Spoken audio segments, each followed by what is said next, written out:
Apa sih yang menyebabkan terjadinya perang salib?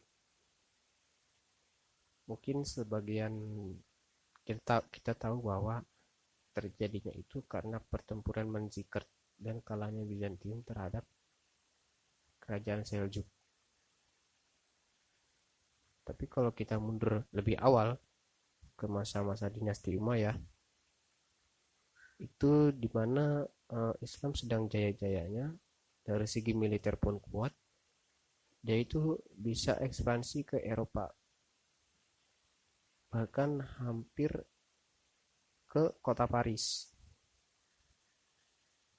Kondisi Eropa saat itu belum siap dari segi militer maupun ekonomi. Jadi dia itu nggak bisa melawan balik. Bukan hanya itu, negara-negara Eropa atau wilayah-wilayah Eropa di sekitarnya itu nggak semuanya memeluk agama Kristen. Jadi masih ada yang menganut paganisme. Kayak misalkan bangsa Saxon atau bangsa suku Magyar, bangsa Magyar yang sekarang menjadi negara Hungaria.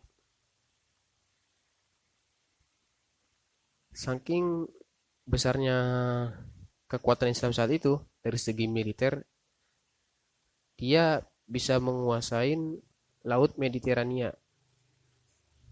Dia bisa menguasai Sisili, kepulauan Sisili dan Andalusia, di mana dua tempat itu, dua wilayah itu sangat strategis kalau mau menguasai laut Mediterania. Saking besarnya ekspansi kekhalifahan Umayyah waktu itu, sampai-sampai Otto the Great atau Otto the First dari Kekaisaran Romawi, dia mengirim surat sama kekhalifahan Umayyah yaitu Abdurrahman ketiga untuk menghentikan ekspansinya. Karena dia tahu ini bukan hanya ekspansi melainkan Islamic civilization atau pengislaman massal. Pada tahun 732, kekhalifahan Umayyah mengadakan invasi ke kota Tours, kota yang hanya 600 km dari Paris. Tapi sayangnya ekspansi ini digagalkan oleh bangsa Frank yang dipimpin oleh Charles Martel. Menurut sebagian sejarawan, kemenangan ini telah menyelamatkan keberadaan agama Kristen dari upaya penaklukan umat Islam di Eropa. Pendirian kekuasaan Frank di Eropa Barat menentukan takdir benua tersebut, dan pertempuran Tours memastikan kekuasaan tersebut. Lalu pada tahun 743 lahirlah seorang anak yang bernama Charlemagne. Dia ini akan menjadi bapak Eropa karena kekuasaannya atau kerajaannya yang sangat besar. Dia pun menaklukkan wilayah-wilayah seperti wilayah Saxon, wilayah Bavaria, dan wilayah Hungaria.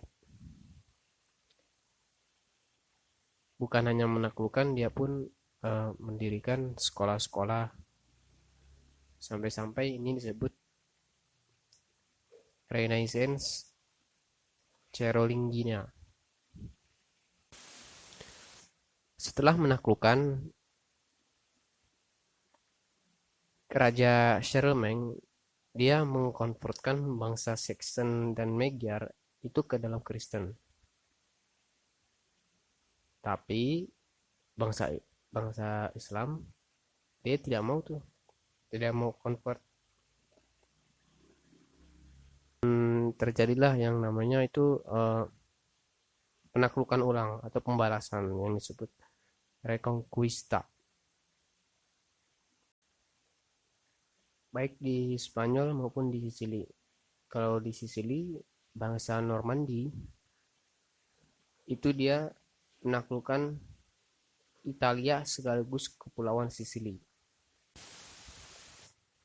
Pada tahun 1071 terjadilah pertempuran antara Seljuk dan Bizantium. Dengan kemenangan akhir kerajaan Seljuk. beberapa tahun kemudian kota Nikea berhasil ditaklukkan dan Alexius Komnenus meminta kepada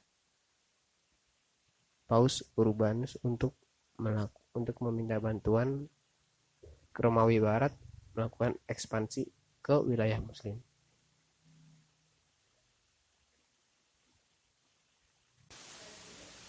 Karena bangsa Saxon yang sudah masuk Kristen dan bangsa Magyar juga sudah masuk Kristen, jadi dia itu mempunyai prajurit lebih dan dia itu mengikut bahkan seperti musuh bersama gitu, misalnya kayak ini ini ini musuh kamu nih, ayo kita berperang bersama dia, dan terjadilah perang salib.